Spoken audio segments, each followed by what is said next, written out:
just had to split it, CP. We just had to fucking split it. Well, the most likely outcome has happened, but I don't think the tone in which the Eagles made it was expected by anybody. Well, congratulations to the NFC champion Eagles and the AFC champion Chiefs. We now have the matchup for Super Bowl 59, and that is a Super Bowl 57 rematch between the Eagles and the Chiefs. So, but before we get into that matchup in particular, let's go over championship weekend because there's a lot to unpack with championship weekend, starting with the Commanders and the Eagles. But like you said before, I don't think anyone really expected the tone in which Philadelphia won that game at a commanding 55-23 against the Commanders. Yeah, I don't think anyone expected to see more than 50 points be put up in a championship bout to be unanswered by a team that struggled to put up 30. It was a total outclassing, which is fine because the Washington Redskins Commanders were on a Cinderella story. They were total overachievers this year. Hats off to them on making it to the NFC title. Come back and be strong for years. You guys, this was an awoken rivalry with this game. Yeah, and even though it was a lot of points were scored even up until half, the Washington still had a chance even come late in the third quarter. But at that point in time, Austin Eckler fumbled, Philadelphia recovered, and it was just kind of lights out from that point on. Turnovers are killer, as we've discussed in our last episode. Turnovers in the playoffs, they cost you twice as much as they do in the regular season. But I will say for the Commanders, it's kind of a little bit of good and a little bit of bad, where it's like the good is it was really nice to see that your star quarterback, when the moment was biggest, he was unfazed. And Jaden Daniels played well enough in that game. However, the rest of the team did not. And I think that's the bad you got to take, where everyone else was not ready for that moment, but Jaden Daniels was ready for that moment. And as we all know, football's a team effort. And at the end of the day, the Eagles were just the better team against the Commanders. But the Commanders do have a very, very bright future ahead of them. Yeah, 100%. And I got to say, learned something in that game, and I think we all did, about a rule that I don't think any of us knew existed, about playing at the goal line and causing multiple offsides will lead to the referee having the ability to award the offense points. Such a bizarre rule that I don't think anybody in the last couple of lifetimes have seen. And I don't think we'll ever see it again. No, I think you're right. I don't think we will see that, because that was the first time that in our lifetimes that was ever a reminder of the officiating's power over the game, that they could just award a score to a team. Don't tell that to the Chiefs; they'll exploit that rule. But it was a good, again, just reminder of the power that the officiating has over the game. But you and I, we spoke about this a lot off air. We still think that the players are the ones that decide the game, not the officiating. But the officiating does have a stark sense of power overall. You always got to remember who pulls the strings during the game, and you got to stay on the side of the officials at all times. The minute that was just always what was taught playing. You got to stay on the side of the officials, because the minute someone pisses them off, it's not going to go well. And it's emotions taken and bias taken into account at all times when it comes to officiating. They try to keep bias out of it. But again, this has just been the worst officiating of the year by far. And to pull a rule out like that in such a niche situation, it's like just unnecessary. Well, they had their right to do so, because for sure they had their right, because the Washington player just could not help himself and just keep jumping the line, and it's like they were well within their right to say that because that to give the again, warning for sure. because at the and they didn't do anything wrong in that sense. And even if they did, it wouldn't have mattered because Eagles still would have won regardless, by No, a huge margin too. But like you said before, it's like it just kind of that image that we have over the officiating. It doesn't paint it in a better light. right. It's just to pull such a rule out of left field in such a niche situation. Again, the lack of discipline on Washington's side Mhm. is what led to the refs being able to show what their abilities truly are. Lulu jumping over twice and then a lineman hitting, going off sides for a third time. Again, very niche situation, but a very undisciplined defensive situation nonetheless. Take the officiating out of it and just look at the players on the field, and it was just poor discipline on the Washington side in the goal line when it mattered most. You knew what was coming. It was just a matter of when. Mhm. Just don't jump, and you might be able to hold them. You jumped 3 times and left them inches from the goal line, and you didn't leave yourself any form of a chance. So you take the officiating and the weird rule out of it, and you look at it on just a player-to-player situation. Washington earned that. Mm-hmm. Absolutely. In every way, in every shape and form. You earned that. Just a total outclassing. Yeah. But I mean, we'll have to keep an eye on the Commanders next year. But for the Eagles, their season extends to one more game. So good on the Eagles, good on the Commanders. But like you said, this is a rivalry renewed, and I'm excited to see what it's going to look like in next season. Let's move on to the AFC title game, and this was a very, very dramatic game between the Buffalo Bills and the Kansas City Chiefs. Chiefs won 32-29. It was the first time they went over 30 this time this season. And lo and behold, we find ourselves in a Super Bowl rematch between these two. But I will say, for the Bills-Chiefs game, there's a lot to be said, again, with officiating on that one, because there was a fourth down that should have went the Bills' way. There was that dual catch between Xavier Worthy uh, and the safety for the Bills. So there was, again, some calls that were a little kind of skeptical of how they ruled it. But ultimately, and again, we spoke about this before, where it's like the Chiefs were ultimately the better team against the Bills. And as much as even myself, I wanted them to win, but that was a lot more on faith. And the Chiefs really kind of showed where it's like, no, how they are just clearly the better coach team. They have the better personnel, and obviously the better quarterback between Mahomes and Allen. But this was a very good game to watch. But man, my heart goes out to the Bills. Yeah, no, this was a hard one for Bills fans to watch. For everyone who wanted the Bills to win, this was a tough loss to watch. But just like you said, I can't help but agree. The Chiefs were the better team. They are the better coach. They are the better coach team.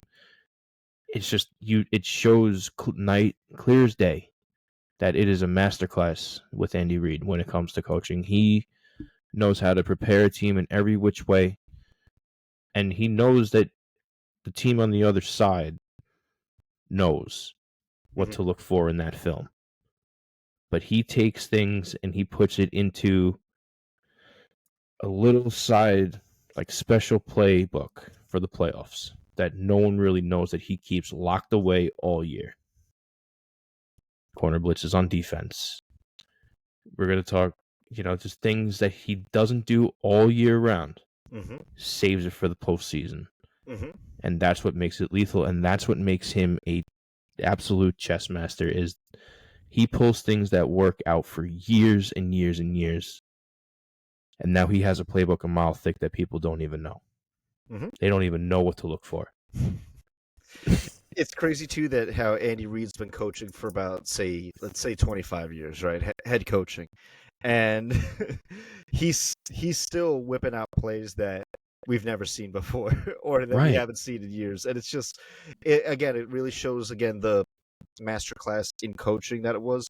And I think that really goes to the difference between these two teams, where the depth of plays for the Chiefs is a lot their playbook is a lot thicker than the Bills' playbook, and we saw that on full display there because on Bills went for it on a lot of fourth downs, and they literally did the same play over and over again, and that was the tush push, and for sometimes it worked, sometimes it didn't, but that was the only play they did on fourth and short, Right. and I think that really goes to show where it's like, look, if you only have a fastball, right? Oh, teams are gonna figure that out.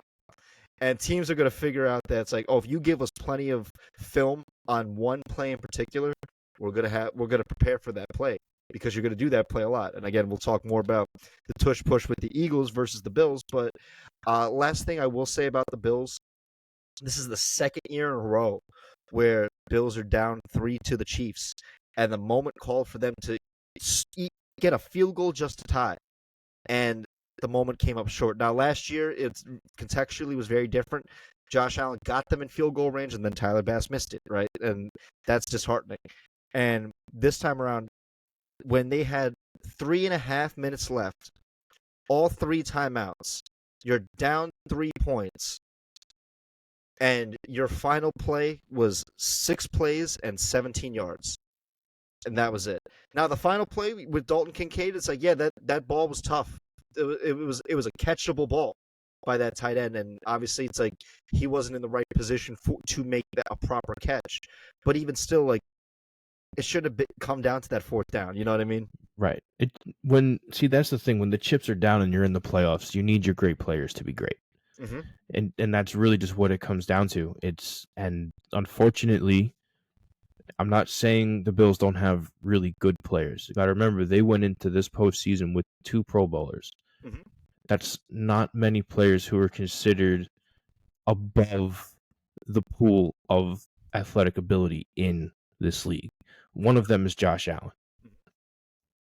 So when the chips are down, that means we can call on Josh Allen and one other person to be great to make a play. I wouldn't say that Pro Bowl recognition is like if defines what a player is like good or not, because they have a great receiving core, right? Like Right. their depth is great. So it's like that other Pro Bowler is James Cook. So James Cook, the running back, obviously he's a stud, right? And they didn't give it to him at any point in the final drive. Right, which is poor coaching. Poor coach, That's but poor coaching, poor play calling ability. They have Amari Cooper, Curtis Samuel, Keon Coleman, who turned out to be a pretty solid first round receiver, and Dalton Kincaid, and Dawson Knox. They have depth. They have plenty of players that are capable of stepping up and making a play. But it all came down to the one you needed to be great, and that was Josh Allen. You needed your leader to come up and make a play. The Chiefs, they can rely on Kansas. They can rely on Patrick Mahomes. The Eagles, they can rely on Jalen Hurts and Saquon Barkley and just about everybody on that defense. For when the chips are down, someone needs to do something special. The Bills, the unfortunate truth is, we've been saying it for years, they only go as far as Josh Allen will bring them. And when Josh Allen isn't perfect, the Bills are imperfect to the point of losing. Yeah. No, that's well said. And it's unfortunate that this is, again, just another way that their season ends to the hands of the Chiefs, and the Chiefs move on. But Bills have a whole offseason to try and get better and to be a better football team. And it's unfortunate that as great of a year as it was, if, say, Lamar wins the MVP, the Bills walk away this season with very little to show for it. And that's about nothing. And that's very unfortunate. But we'll have to catch up with Buffalo next year and in the offseason. But Chris Paul, we got a Super Bowl to talk about. We got an interesting one at that. We do have an interesting one, but I'll have you start it off, my friend. Tell me, what are you most looking forward to the Super Bowl? So, again, I don't think a lot of people necessarily wanted this Super Bowl to happen. But when you take the microscope of officiating out of this game, these two teams, really, they stack up very well together. But now you just take a step back and you realize what we're witnessing right now. One way or another, history is being made. Mm-hmm. On the Eagles side, you have Saquon Barkley, who is arguably having the single best running back scrimmage season ever. Mm-hmm. If he secures that with a Super Bowl win, it won't even be an argument.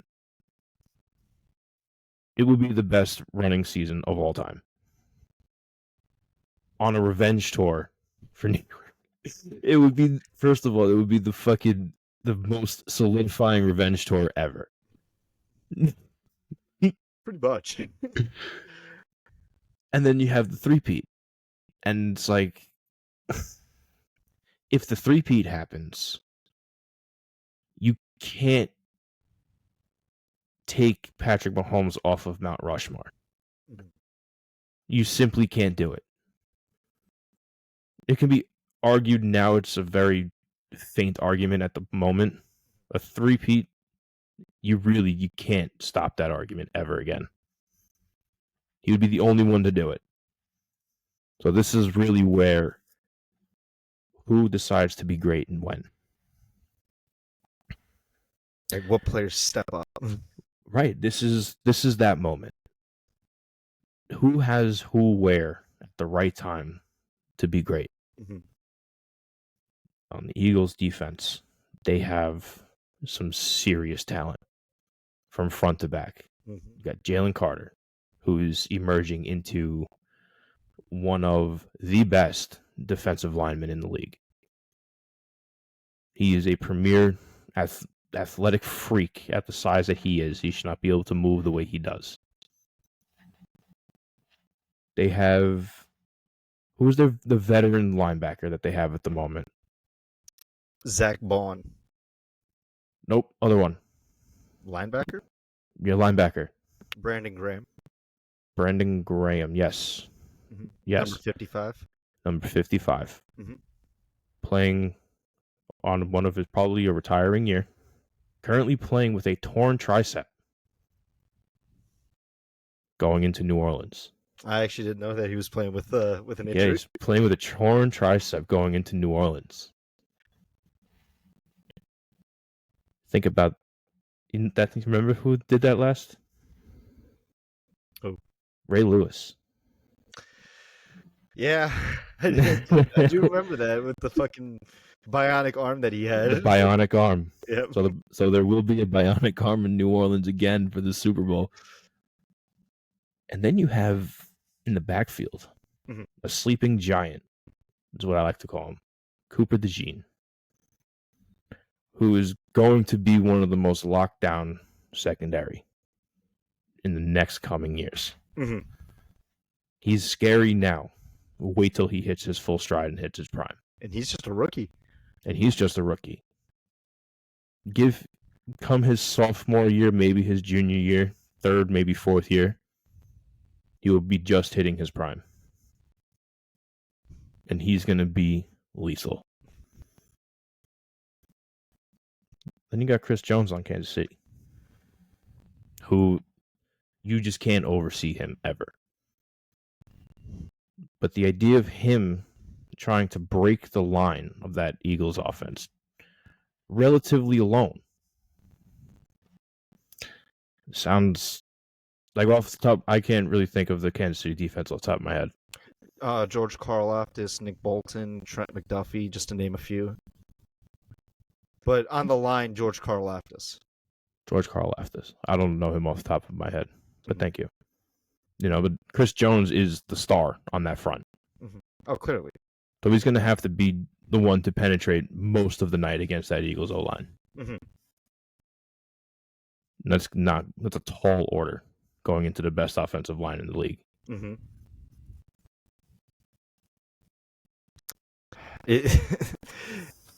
It's funny because you name all these different players too, and it's crazy to think to say this game in particular, right? Not only as historic as it is, but consider just how many Hall of Famers are going to be playing in this future, game. Current, correct. There's a lot of future Hall of Famers that are going to be playing in this game, right. And like this is the game where they cement their legacy. and Oh, every one of them. for a lot of them. And again, there's so much to talk about. I want to start with the Eagles, right? Because Mm-hmm. that's a good place to start. And it all began through the eagle effect, through that butterfly effect of the Giants not wanting to pay Saquon Barkley. And that one decision had a ripple effect that is felt to now.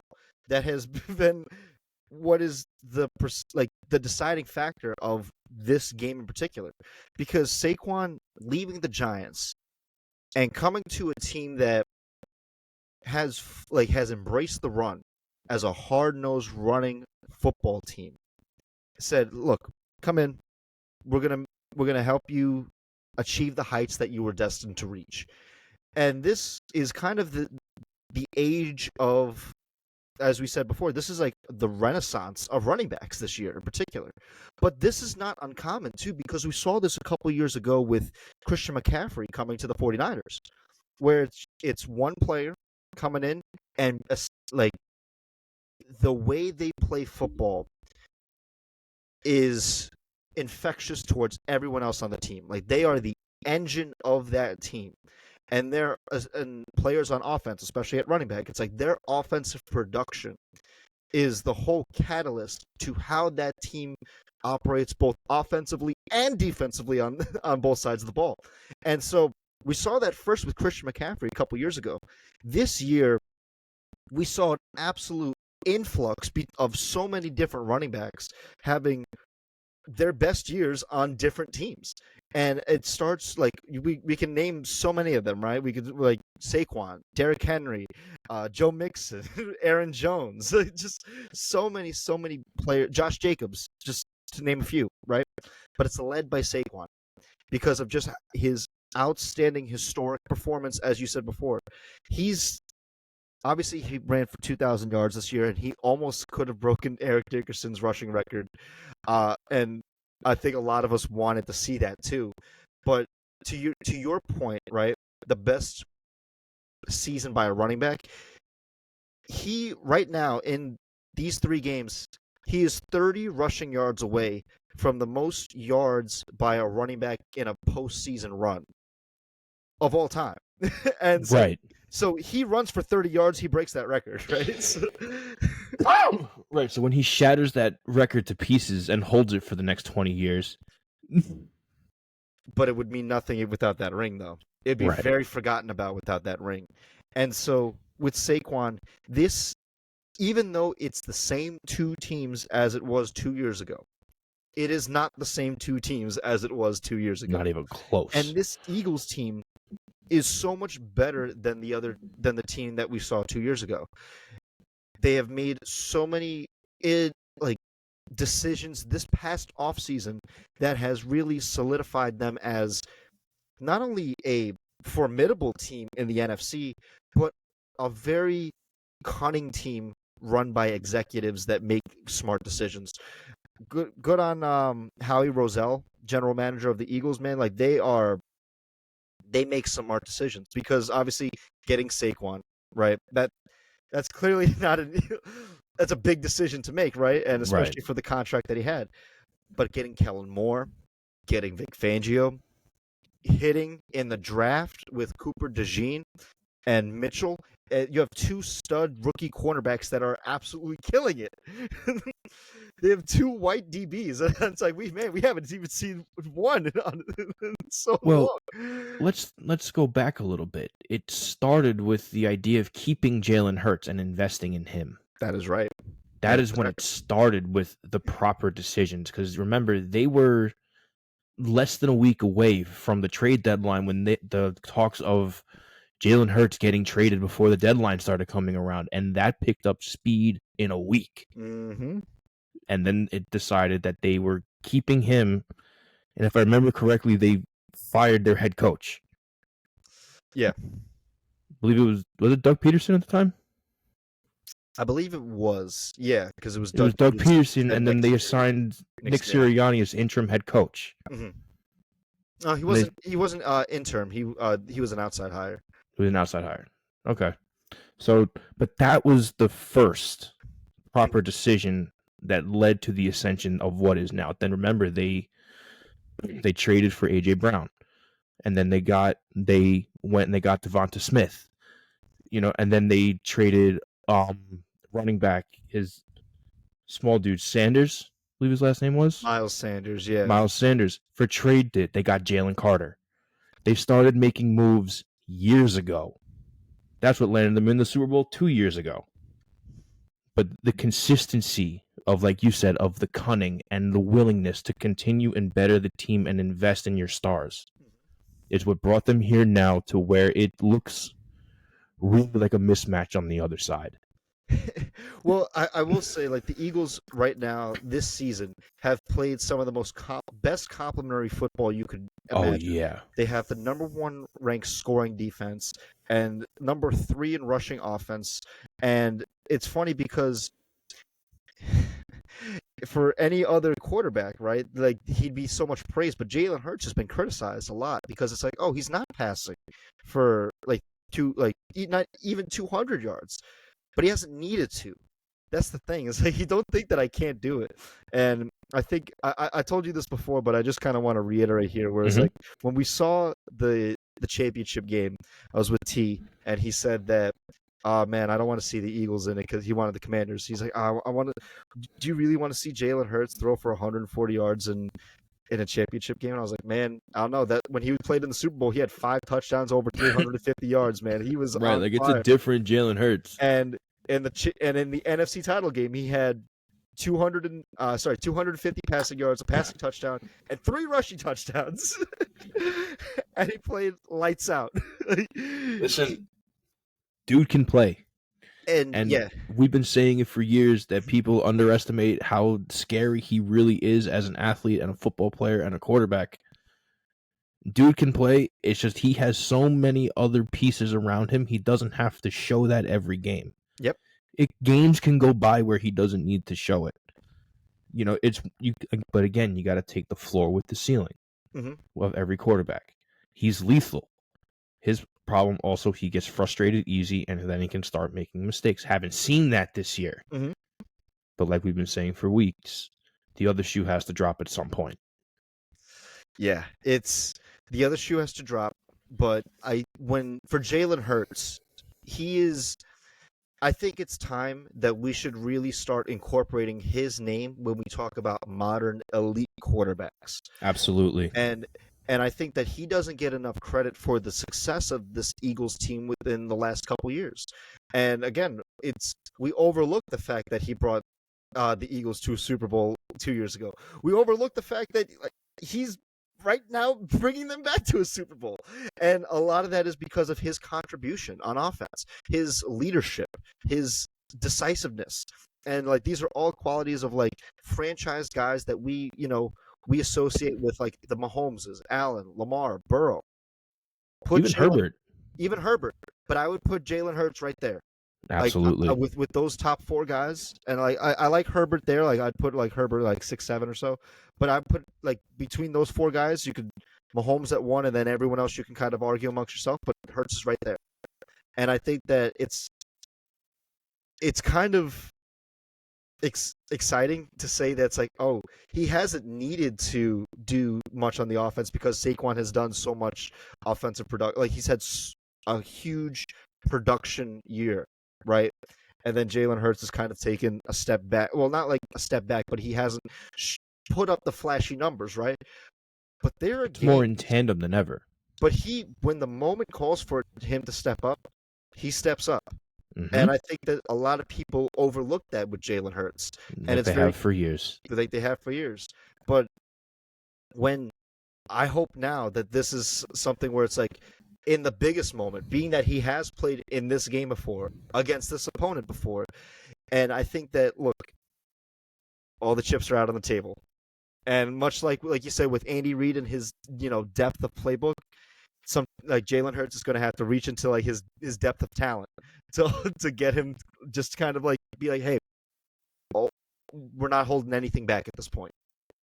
I mean, listen, we give a lot of praise to Andy Reid as a coach. He is on the Mount Rushmore of coaching. You look across the field, Nick Sirianni is putting together a very stout playbook and a very stout resume as a head coach. 2 Super Bowls in 3 years. Pretty sure he's been to how many NFC championships? 4? 3. 3 NFC championships? Mm-hmm. 3 NFC championships. He's had 5 or more division titles. You know, like, so he is not 5 actually, because like the NFC East is weird. It alternates every year, right? right. So he's building his resume. If you can knock off Andy Reid in the Super Bowl, I think you can respectfully throw your name in the hat for elite current coaches. Yeah. And again, and when we think about elite current coaches, right? There's obviously like the big vet guys that have been there for a while. There's the Andy Reids, the Harbaughs, the Tomlins, right? They're like in like their own category. Yeah, and but then now we you have got to talk about the other tier of coaches that's the coming young in. coaches, like the elite Correct. young coaches. Sean McVay, Sean McDermott, Kyle Shanahan, Matt Dan LaFleur. Campbell, Matt LaFleur. I think Nick Sirianni, much like as we don't Nick talk Sirianni. about Jalen Hurts enough, we got to put Nick Sirianni in that conversation. Correct. And it's funny because a lot of people last year, when they especially went on that horrible losing streak at the end, were really quick to put Nick Sirianni at the chopping block.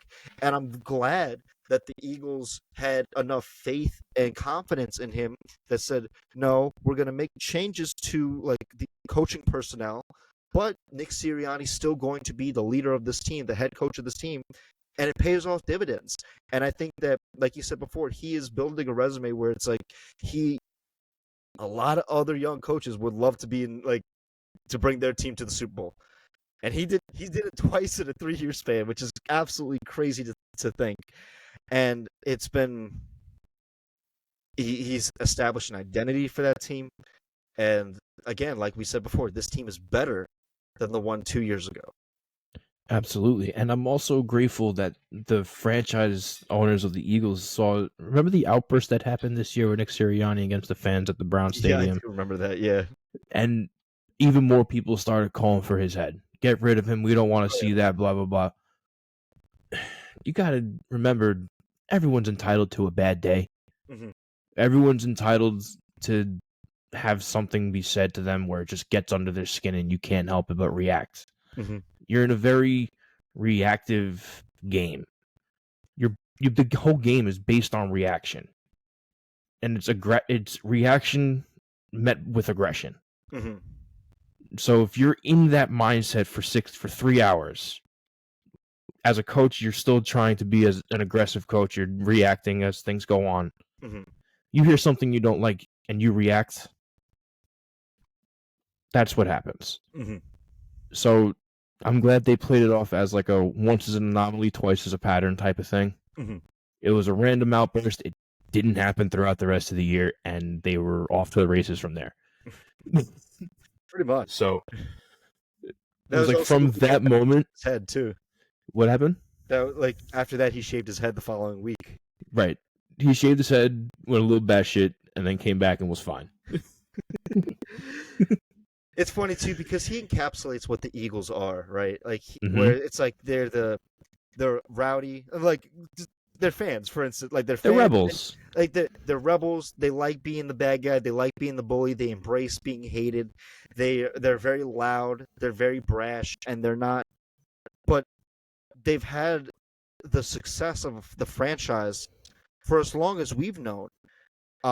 They've had the success to back up that rowdy, right? To be able to talk shit and be that guy. And I think that a lot of how we think of the Eagles today, right? Because before 2000, right, it was very miserable for Eagles franchise. Like pre-2000, it sucked to be an Eagles fan. It was pretty fucking miserable, right? Yeah. So, but like since then, how we recognize the Eagles is a team that has been very competent, a team that is when they are at the top of their power, very hard to stop. And a lot of that, how we think of the Eagles today, is a lot to do with the influence of Andy Reid when he first started. Absolutely. He gave a lot of power to players and to be unabashedly yourself. And we will go far. And Andy Reid has been, like you said, he's on the coaching Mount Rushmore, rightfully so. And he's transferred from what his philosophy of when he was in Philadelphia and brought it right to Kansas City. This is a player-driven team, and it's only fitting that, again, Andy Reid has to, in order to kind of like increase his pedigree in coaching in the history of the NFL, right? He's got to do it against his former team. And it's It's so poetic. It's so poetic, and we said the same shit like 2 years ago. But it's just funny how the story of the NFL, how it writes itself. And it's like, again, this Chiefs team and this Eagles team, it seems only fitting that it's these two franchises going against each other at this time, especially when there's so much on the line for both of these teams, right? Where there's so much, like, this is a historic Super Bowl. And again, a lot of people did not want this matchup. And I know you and I, we were split. We wanted different matchups too, but I'm very grateful for this matchup that it is, because it seems that they match up so well against each other. Yes. When it comes to the players on the field, when you can take everything away, this game is one of the most exciting games in NFL history. Mm-hmm. By far. But then that microscope comes back in. And you got to remember, like you like to say, and we agree on, there's 3 teams on that field. Mm-hmm. So it's up to the other 2 teams not to leave it in the referee's hands, because they will do what they damn well please if you leave it up to them. I mean, I hope not, but obviously, you hope that officiating doesn't play a big part in it. But it seems to be obviously the theme with the Chiefs this year, where it's like they've been in such close games that 1 to 2 calls late in the game really has a big impact on these games, right? But personally, I don't want to spend too much time on officiating itself, because I think for the Chiefs themselves, it's like there's, again, so much to talk about with them, and I'd like to put officiating aside and just talk about how there's just so many. We could focus on Mahomes, right, and his legacy, right, because a lot of this game is dictated by the quarterback. But I want to talk about a few other players before. When you mentioned Chris Jones, could you make the argument that Chris Jones is the best defensive player in the league right now? Currently?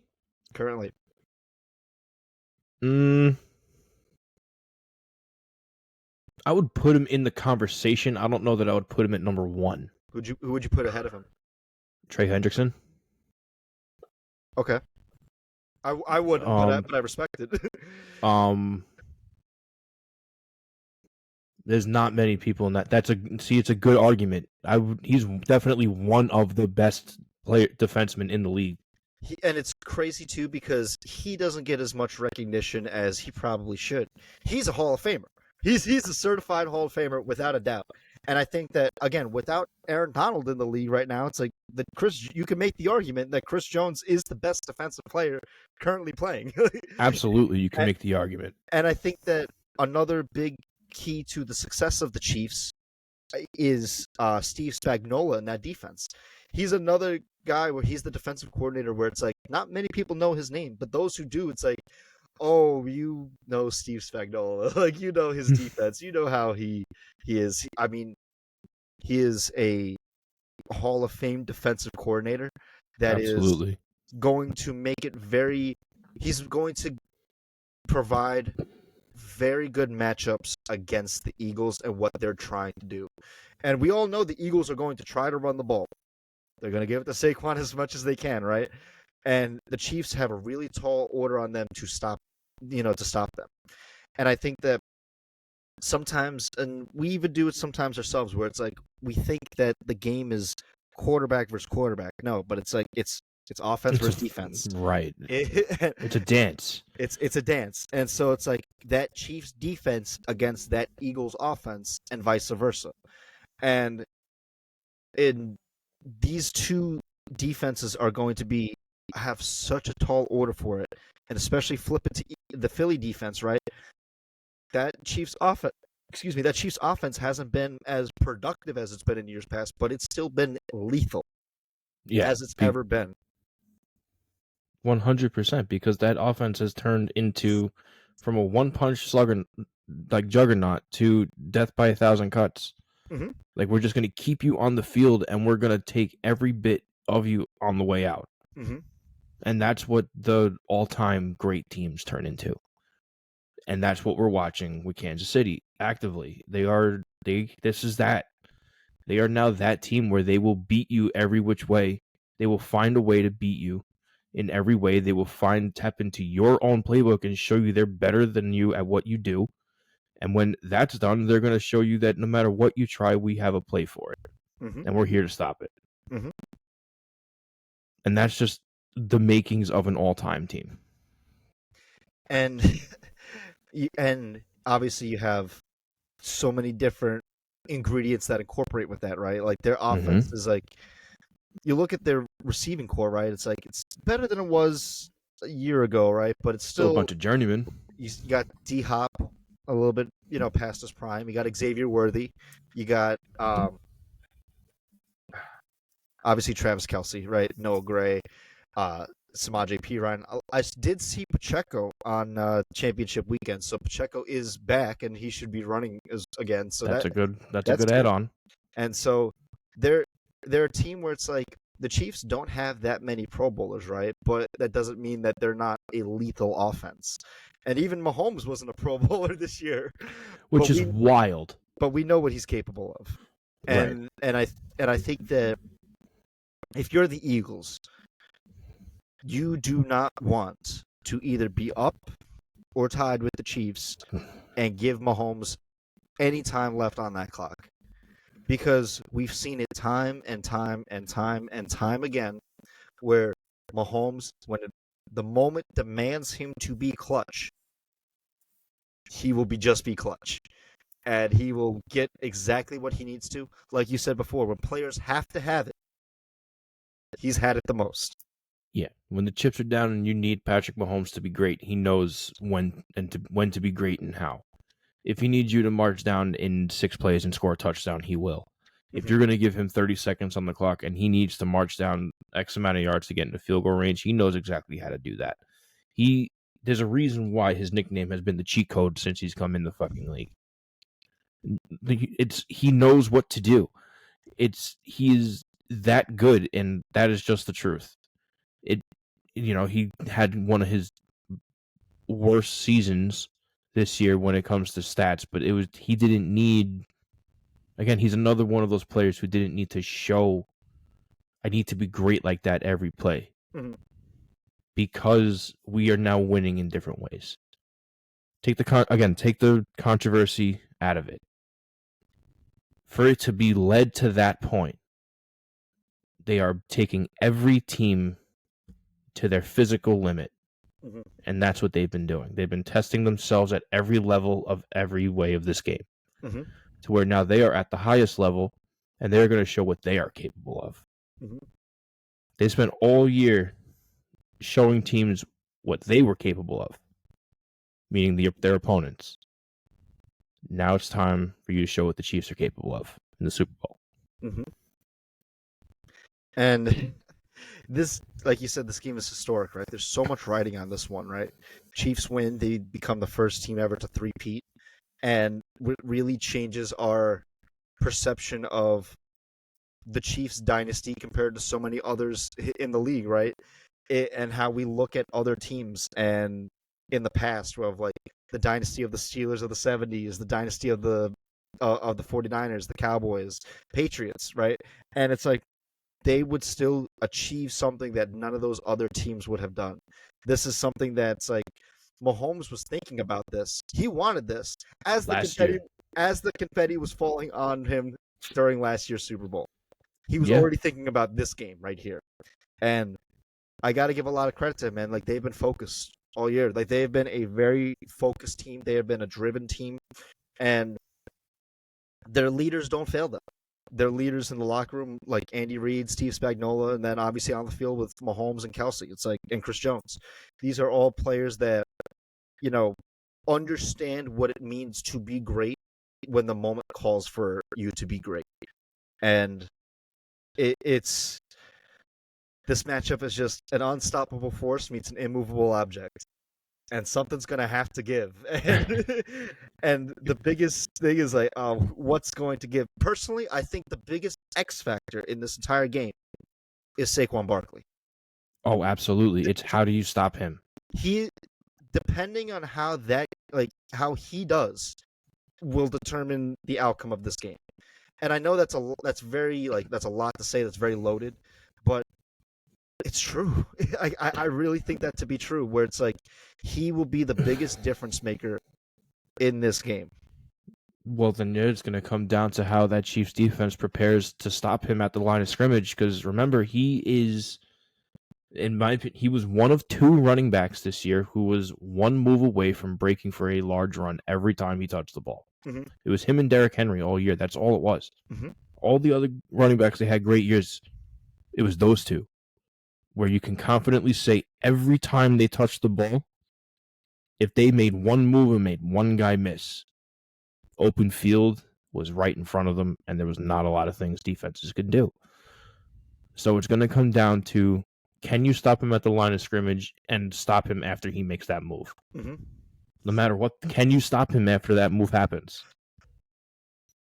And it's funny, too, because what was it, the first play of the NFC Championship game for the Eagles? Makes one move. And then he's gone for 70 yards. Just right, gone for 70, and it's like, Jesus. Like, and this is how that's going to be? And that set the tone for the whole game, right? Because at that point, Washington they had an uphill battle to climb. And it's like, man, Saquon could just do it again at the snap of his fingers, man. It's crazy. And it's going to be, I think that this game is going to be an exciting, exhilarating game between 2 of the best teams of this era. Yeah. Again, it's as great, historic as Saquon season is. You got to give a good piece of that credit to that offensive line. Oh, absolutely. You know, he would, as we saw in very clear blue and white colors, he was not able to perform to the level without an offensive line. Oh, yeah. Sorry, Giants fans. Oh, he's got 4 Hall of Famers in front of him, which is crazy. Right. You have 4 Hall of Fame linemen in front of you. Just ready to fucking go to war for you. So, in terms of history, this may go down as one of the best offensive regimes to ever touch the football field. Mm-hmm. When it comes to the offensive line, like we think about iconic defenses and offenses like Larry Allen, right? Mm-hmm. And the Great Wall of Dallas. This Philly offense is gonna be named by the end of this game. The Great Wall of Philly. That's what I would like. That's what I like to call them, is just the Great Wall of Philly. Right. You could do that. You call them the Great Wall of Philly. You know, but they will be etched in history as one of the greatest offensive lines to ever touch the field. We got to trademark that first before anyone else trademarks that. The Great Wall of Philly. The Great Wall of Philly. It's got a nice ring to it, doesn't it? Come on. It does. It does have a nice ring to it. We could try and ring that one in. But CP. Yeah. I got to ask you, my friend. Oh, my God. I got to ask you. Right here, right now. On the clock. Who do you got for Super Bowl 59? Super Bowl 59. History on both sides. The unstoppable force meets the immovable object. It is the legacy versus the legacy. God, this is this is hard, man. I want you to know I've been thinking about this since the minute that it was set. And anytime anyone asks me, I've given them the same answer. I have no idea. But this is strictly on who I think is the better team. Who I think is the better coach team. I know. Will win? Yeah, who do you think? I know. You got to give me Philly. Philly. I made it. That's the choice. It's Philly. It's Philly. The revenge tour is solidified this year, and I want you to know that was one of the hardest decisions I have actually ever had to make. But let me ask you, why settle for Philly? What's going through your mind for that? Because at the end of the day, it's again when the chips are down, who can you rely on to be great? And like we said, there's a lot of Hall of Famers to go around. Mm-hmm. I think the Eagles are more prepped with people that they can rely on in different situations mm-hmm. to be great when it's necessary on both sides of the ball. Mm-hmm. So for that, I think they are the better team going in.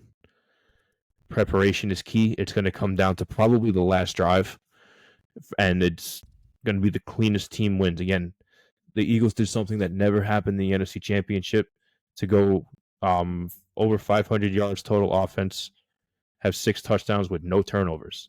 Mm-hmm. So if they can play another clean, turnoverless game, I think they can win this game. Man, so John Halpin, I look at you right now on the clock, and I ask you, who you got? So I'm torn.